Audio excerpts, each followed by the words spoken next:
Good evening, Tiffin, and welcome to another broadcast of WHEI News Center 10 Live at 5. WHEI is your number one campus source for bringing you the news from around the state, around Tiffin, and around the Berg. Coming up, we'll get into our local story. And we will also look into what's happening around the Berg.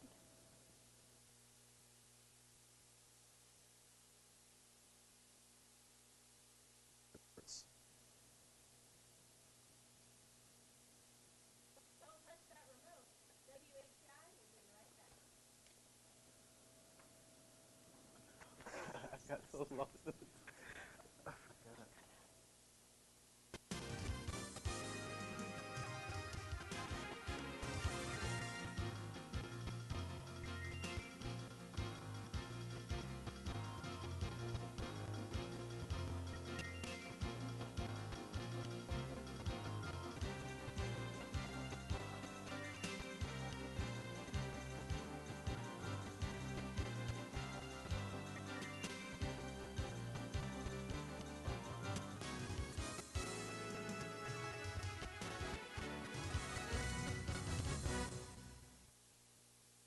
Good evening, Tiffin, and welcome to WHEI News Center 10 Live at 5 for Wednesday, November 30th, 2016. I'm Demetrius Daston.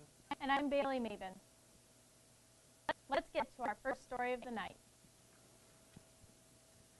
An Ohio State student crashed his vehicle into pedestrians on the Columbus campus Monday, then slashed students with a butcher knife before being fatally shot by a university police officer.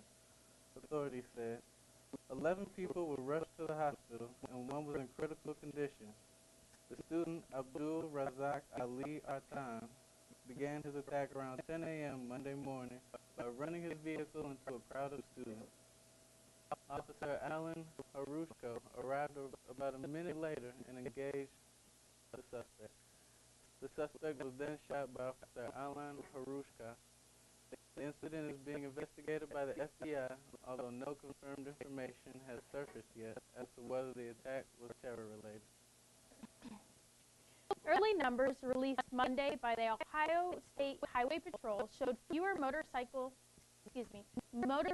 deaths on Ohio roadways this Thanksgiving holiday than in recent years. Colonel Paul Pride said they are always pleased to see a decrease in lives lost on Ohio roadways. However, they won't settle until the number of fatalities is zero. The Ohio State Highway Patrol is committed to keeping you and your family safe on the roads every day and every night. The patrol also arrested over 400 drivers for OVI, over 450 for aggressive driving, and over 1,000 for not wearing seatbelts. The Tennessee Emergency Management Agency says National Guard troops are being sent in to help out as wildfires continue to spread in Gatlinburg and surrounding areas in the Smoky Mountains National Park. Emergency officials in Tennessee ordered evacuations due to the blaze in downtown Gatlinburg and Pigeon Forge and in other areas of Sevier County.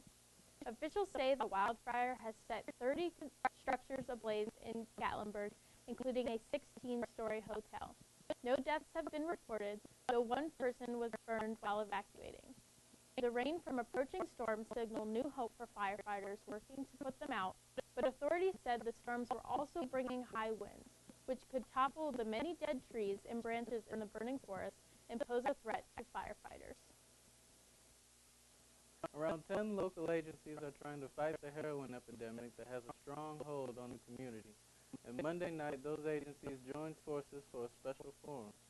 Recovering addicts, drug experts, and educators are all available to tackle this program head-on at the Franciscan Center on the campus of Lourdes University.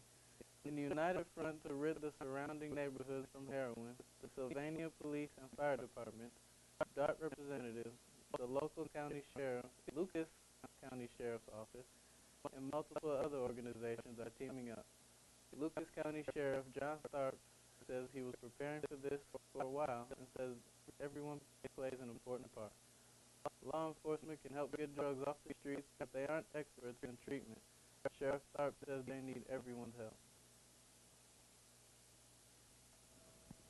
That wraps up our local news segment for the day. But don't go anywhere because we'll have your latest Berg stories on the other side of these messages. You're watching WHEI TV 10. Student programming from the Media Communication Center at Heidelberg University. We got adopted. Over the years, I came to know the full story of what really happened. She had since she was 17. The way she saw things going, it wasn't a good environment to raise a kid. The fact that she did that just shows how strong of a woman my mother is, and I thank her each and every day for it. I wouldn't be the person who I am today, and I like the person I am today. And I knew I was loved, and I was part of a family, so that was what's important to me. I'm Christoph. And I'm Christopher. And our mom chose adoption.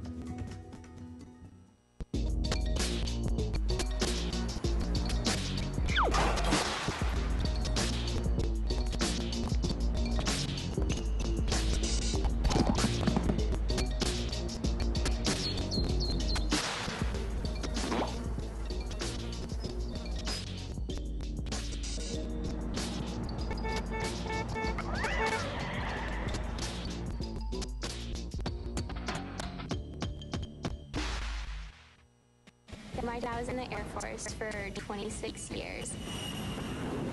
When I was applying for scholarships, we came across Thanks USA, which helps military children earn scholarships towards whatever university they want. Education gives you the chance to find the nexus between your unique passions and gifts and the needs of the world around you. You realize that ripple effect, that you give them an education and they're going to take it. Yeah, you start. Okay. Welcome back to News Center 10 live at 5. Let's get started on our Heidelberg campus news segment. Deb Wilkinson has a basket in the mailroom to collect stocking items for the soldier. While you're out shopping, pick a few items and bring them in. Wilkinson will be turning the items in on December 1st. There will also be some postcards to write a small note of encouragement. This is in conjunction with the Engel Shook Funeral Homes collection. Come to the mailroom and pick up a flyer to see what items you can include. The annual Relay for Life of Tiffin is planned for Saturday, May 6, 2017. You are cordially invited to be part of the Heidelberg University team. This year's new venue is Tiffin University's Heminger Center. To learn more about the Relay for Life, please attend the informational meeting on Friday, December 9th at 11 a.m. in University Hall, Conference Room 204. The theme is Dr. Seuss. Kim Club's annual Christmas toy drive began before Thanksgiving break and will run through this Friday, December 2nd. Donation boxes are located in the University Commons, University Hall, Gilmore Atrium, and the Biology Lounge. Chem Club is accepting donations of children's toys, with all donations going to the Salvation Army before the holiday season. Contact Rachel Raimondo at rraymond@heidelberg.edu with questions. So wow, there are so many opportunities for giving back this holiday season. Are you planning to participate in anything? Yeah, no, I'm gonna go to the Relay for Life because we always did it at my high school, and it was always fun when we did it. Oh, well, I hope our viewers are encouraged to go participate in giving back. Exactly. So that's all we have for the Berg's Campus News today. When we come back, we'll see what's trending in social media. News Center 10, live at 5. We'll be right back. Honor, sacrifice, mission ready. Thank you. Who will you honor with the Real Warriors app? Snap a picture, choose a color, pick a message, share and salute others. Access 24/7 resources. Download the Real Warriors app for free. And check out the wall from any device.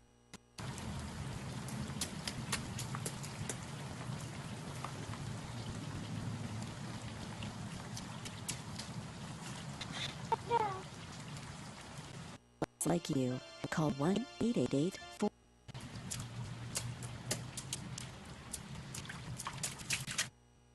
My boyfriend can't stop drinking until he drinks too much.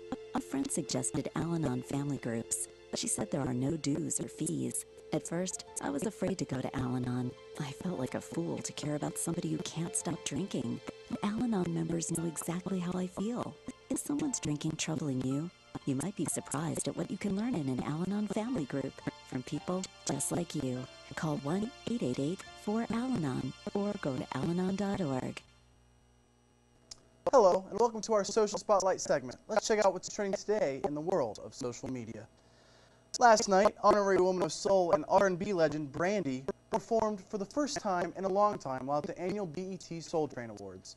Her 9-minute performance includes some of her most popular hits from the 1990s and the early 2000s. She absolutely slayed the show and gave the audience just what they asked for.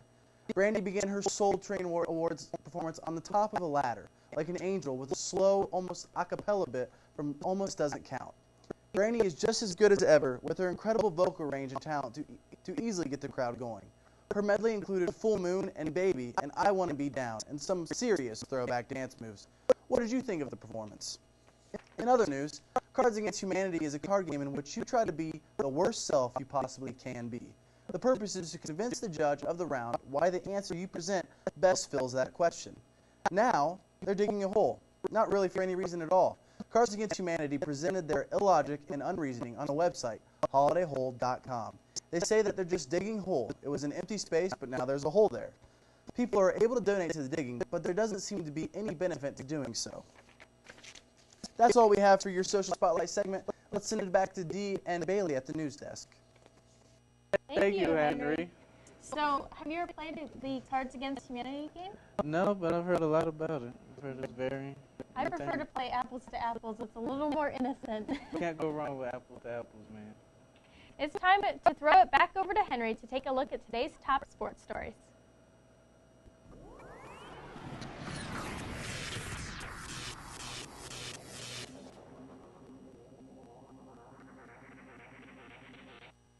The Heidelberg University men's basketball team could not recover from an early deficit as they fell to Olivet College 97-79 on Saturday.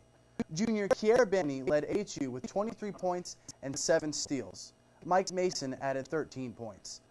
Olivet opened the game with a commanding 29-6 lead, aided by 7 3-pointers. Junior Michael Schuler temporarily stopped the momentum with a shot from behind the arc, but the Comets responded right away with their 8th three of the half. The Comets would go on to make 5 more 3-pointers before the end of the half, giving them a 54-33 lead at the break.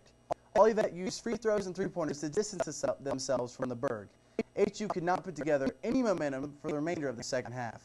Heidelberg will return to Tiffin for their home opener on November 30th, and tip-off against Trenton University is slated for 7 p.m.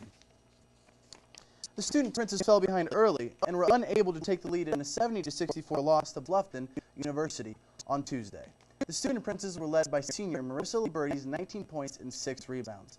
Maggie Duvall added 12 points, including 2 key 3-pointers. A tight first half, in which neither team was able to sustain momentum, resulted in a 28-25 cushion for the Beavers. But in the final minute of the game, the Beavers went 6 for 8 from the charity stripe, sealing the victory. Heidelberg returns to action after the Thanksgiving break when they travel to Trine University. Game time is November 30th, is at 7 p.m. That's all we have for your sports segment here at the Berg. Let's send it back to Dee and Bailey at the news desk. Thank you, Henry. When we come back, we're going to get into our final story of the evening. HEI TV 10, student programming from the Media Communication Center at Heidelberg University. See that cute little dog in the pet store window? Chances are it came from a puppy mill, a breeding facility that forces caged, neglected, and often sick dogs to churn out puppy after puppy to be sold for profit. Meanwhile, millions of wonderful, healthy pets end up in animal shelters. But with one simple choice, you can help. Just by deciding to adopt instead of purchase your next pet. Not only are you saving a life, you're taking a stand against puppy mills. Visit bestfriends.org to learn more. I gave thanks with tickets to a concert. Looking for a unique way to show your gratitude for our nation's veterans and service members? One that will immediately and directly impact their lives? Give your extra tickets to VetTix. How will you give thanks? VetTix. Give something to those who gave. For more information on how you can make a difference, go to vettix.org. Welcome back. Now it's time to get to our last story of the evening. An amusement park in Japan was forced to close an ice skating rink with approximately 5,000 dead fish frozen beneath its surface after the attraction received overwhelming criticism. The ice aquarium at Space World was intended to draw in guests.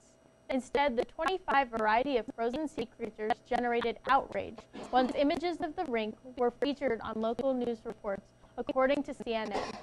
The small fish and shellfish were already dead when the rink designers purchased them from a wholesale market, according to reports. Large photographs of other fish were also frozen into the ice. The frozen fish were arranged to spell out hello and into the shape of an arrow to direct skaters. The park apologized for this attraction. Park organizers plan to remove the fish and hold a memorial service for them. I know that's really sad that they put those fish in the ice skating rink, but it's good that they're holding the memorial service for them. It definitely might help them. Give them the perfect, send-off. Exactly. So thank you for watching WHEI News Center 10 live at 5. Our program tonight was produced and presented by the Department of Communication and Media from inside the Media Communication Center at Heidelberg University. Thanks for joining us for tonight's program. Be sure to tune in next week for our next. I'm Demetrius Dotson. And I'm Bailey Mabin. And for Hank and all the WHEI production crew, we'll see you next time.